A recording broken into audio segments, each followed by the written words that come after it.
Hello, Slicey Dicers. This is Brian with another knife review for you. Today we have the Kizer Vanguard Mini Domin.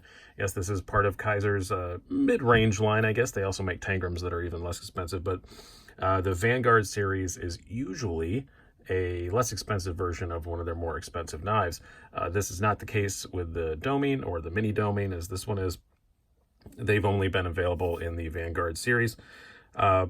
But there's a few others that are like that, but it's fairly uncommon for them just to make it in just the Vanguard and not make a fancy one. Maybe we'll see a fancy one later. I know they did that with the Mini Sheepdog. Maybe that'll happen.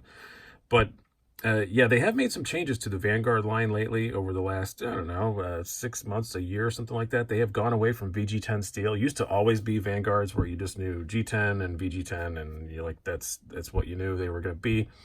Not so much anymore. Now, this is a $55 knife. The full-size version is $59.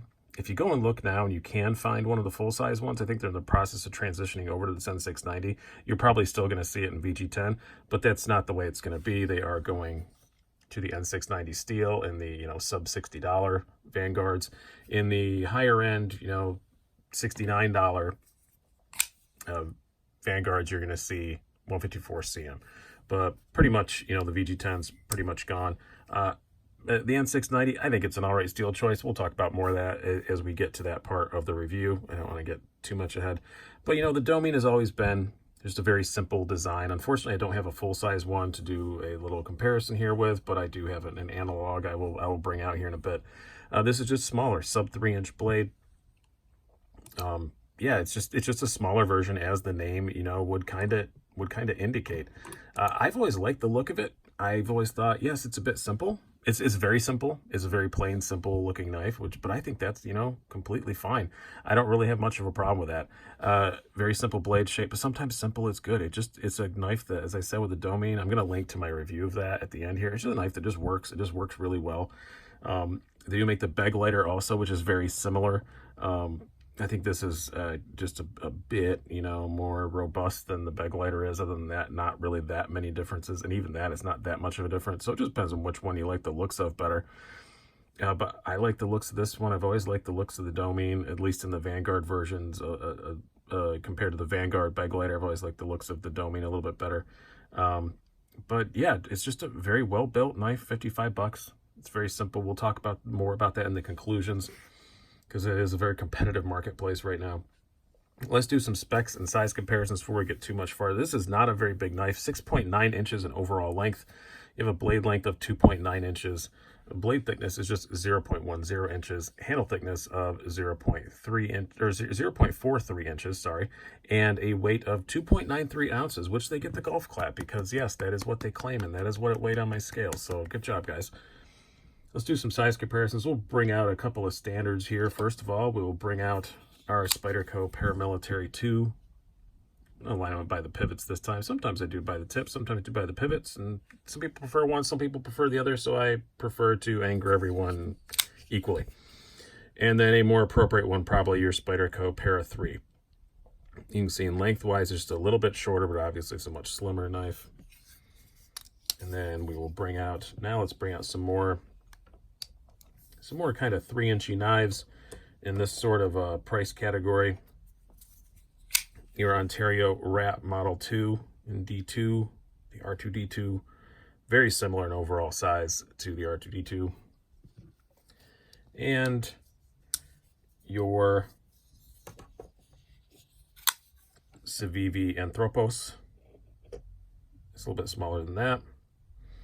And now, just to give you an idea of how much smaller it is in the full-size Domin, as I said, I don't have a full-size Domin, but I do have a full-size beg lighter, and like I said, they're very similar in overall size. And this is the fancy pants beg lighter, but still, you've got, so that's about the size difference you'll be looking at between the full-size and the Mini. Just to give you an idea there. All right, now talk about more specific things about this knife. Talk about the blade first. It's always the most important part of the knife. As I said, N690 steel. Some people say it's an analog to 440C, but a lot of people say it's better than that. I've heard it more often compared to VG10. And, Kizer's not stupid. That's probably why they went with it. As I said, I don't have a whole lot of experience with N690, so I can't, definitively say. And I'm not a huge steel snob expert, so let's just say it's roughly about the same as VG10. It is a bowler steel, which is nice. Because because they always do pretty good stuff. It's pretty thin behind the edge, 18, 19 thousandths behind the edge, not bad at all, and very thin blade stock. It's a very good slicer. Came very sharp out of the box. Sharpening choil is almost perfect. They just a little bit they missed there, but not by a whole lot. And also, very good tip on it. This is not a knife you have to, for a small knife like this with very thin blade stock, it's not a knife you have to be especially nice to, which I think people are going to like. That's why I always call it just a little bit more heavy duty than the bag lighter is, just because this does have a bit more of a tip on it. I don't feel like I need to be as nice to a Domin as I do to a bag lighter. But yeah, really good blade.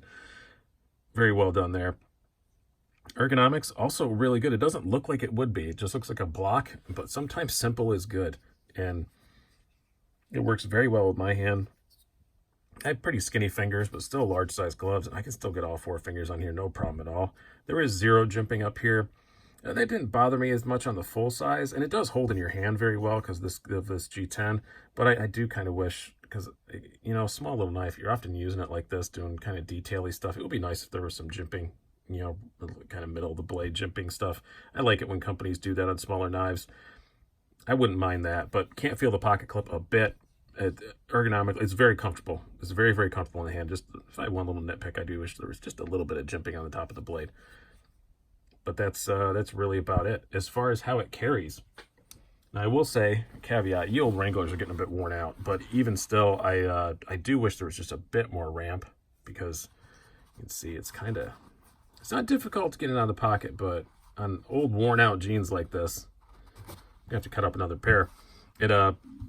You do have to kind of fiddle with it just a bit to get it going, but it does slide very well. That G10 is not going to destroy a pocket. It's plenty grippy enough for grip, but it's not going to ruin your day or ruin your jeans. No flipper tab, and a pretty slim knife, very thin handle, pretty lightweight. You can get your hand in and out pocket completely easy. It carries really well. 2.93 ounces. It's really good. 2.9 inch blade, 2.93 ounces. It's got that magic 1-to-1 ratio.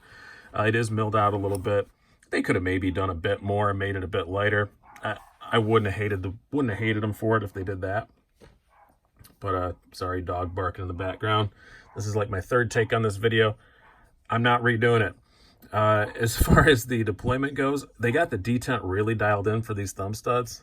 It just, as I screwed up, but it does rock it out pretty good. It is running on phosphor bronze washers. It's not like super drop shutting. I have not taken this apart, but I don't think there's much you could really do about it to make it infinitely better than that. But as long as you give it a really good solid thumb flick, it rockets right out. Not bad at all. Lockup's pretty good. It's yeah, the action is fine. It's not mind-blowingly awesome, but it's fine.